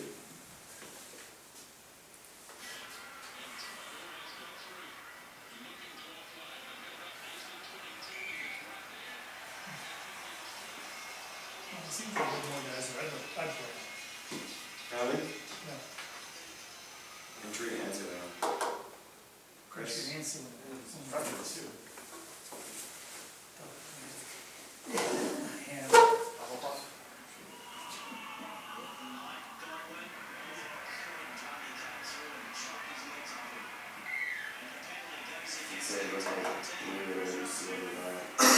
Shallow entry, tackle, negative tackle, blue 14, entry and then seals off.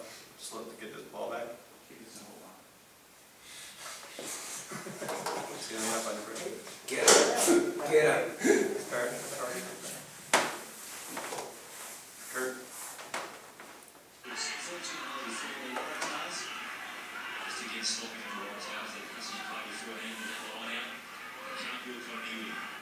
Yeah. This is a tough one. He grabs the guy behind the ball. I don't know what this means. He was a guy that's Yeah. Oh, that's there. Yeah, Pulling on the board. Yeah. Trying to like somebody. I saw him going out, but he's coming through the ruck, and he's not. Yeah, play on. I don't know what that clip was. Grabbing him. No, he reached across, grabbed the guy who was not involved in the ruck, and kept that guy from making the next tackle. So it wasn't really necessarily a breakdown offense so much. So this is kind of shaping the game, accuracy versus relevance. The quality of a contest, defense versus the quality of a contest of attack. Using relevance. Is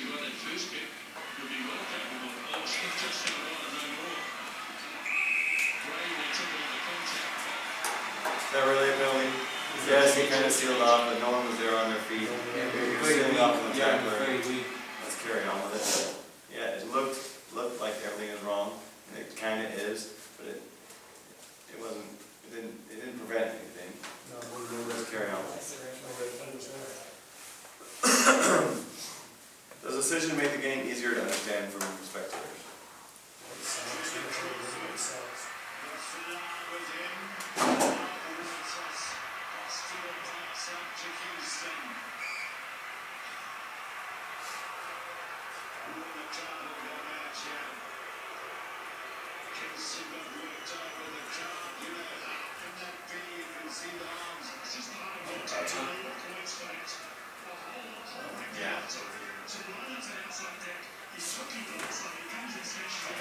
Why did they go off the street? The second white came in and hit it. Because White didn't release the ball.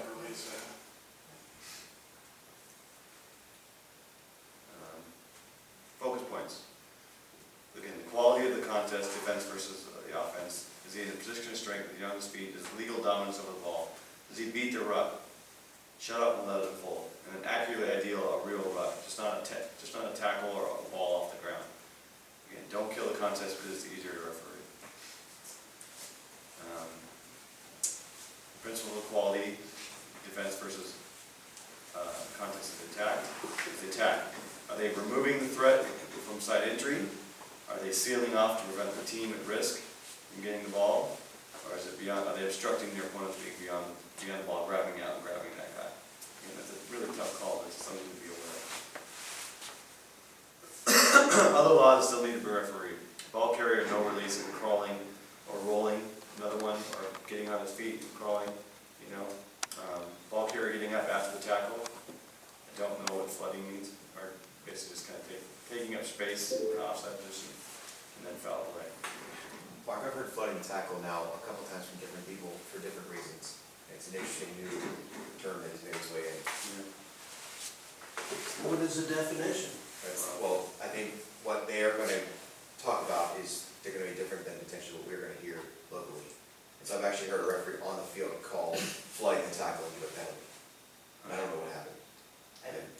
The way I've heard it, obviously there's no definition in law, it's one of the new age kind of terms, but it's going through and then taking up that space beyond the ruck, you know, in a sense obstructing the space for the opponents to possibly contest. You mean the support players on their feet from the gate, stepping over the tackle body?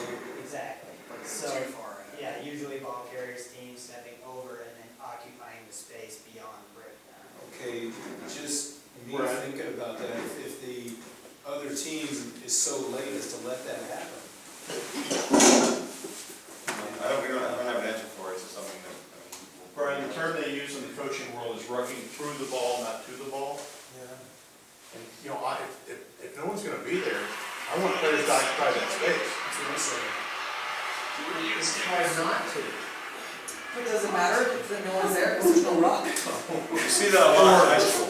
If it's a lot in high you, school. and one of my players, okay, suspend disbelief, cleans you out, and nobody else shows up, At some point. I'm gonna keep that space. Yeah, but at some point in time, it's obstruction. I don't have a counter example or anything like why that would be an issue, because for the most part, like you said, Yeah. no big deal. But I know in sevens, it tends to become a little bit more of a problem.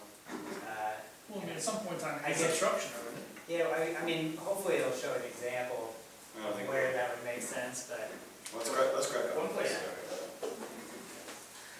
and anybody gets a bonus point if they do this for the crawling secondary signal.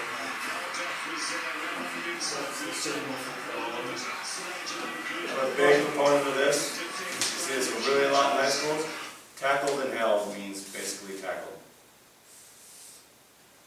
Getting up with the ball and playing it again, not acceptable.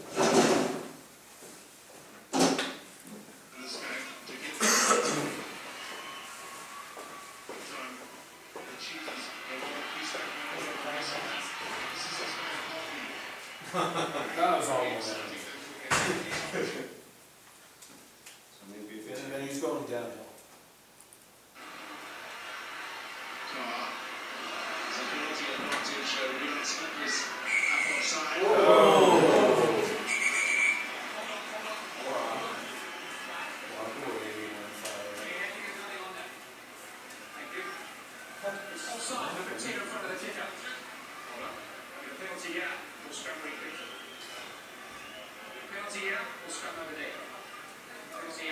He's lucky it was number 15 coming to the rescue and not number 7.